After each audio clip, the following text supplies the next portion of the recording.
Good morning friends. এই ফ্লাওয়ারটার মতন আজকের দিনটা খুব একটা ব্রাইট ছিল না, কারণ আমি ছিলাম অনেক টেনশনের মধ্যে।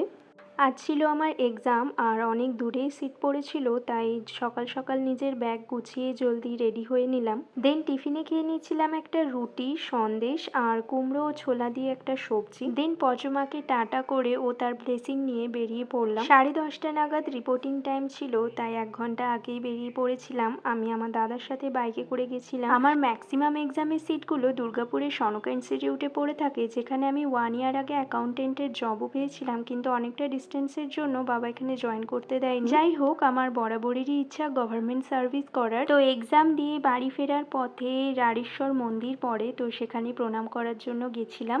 এটা একটা শিবের মন্দির, আর শ্রাবণ মাসে এখানে মেলা বসে থাকে, তাই চারিদিকে প্যান্ডেল করা রয়েছে। এটা দুর্গাপুরের অনেক প্রাচীন একটা মন্দির, আড়া শিব মন্দির নামেও পরিচিত। And I was totally exhausted, so তাড়াতাড়ি বাড়ি ফিরে এলাম। এত খিদে পেয়েছিল, কিন্তু তার আগে বাড়ি ফিরে সোনামাকে একটু কোলে করে ঘুম পাড়াতে হলো। লাঞ্চে খেলাম ভাত, ওল আলুর সবজি, মোচার সবজি, চারাপোনা মাছ ভাজা ও মাছের ঝাল।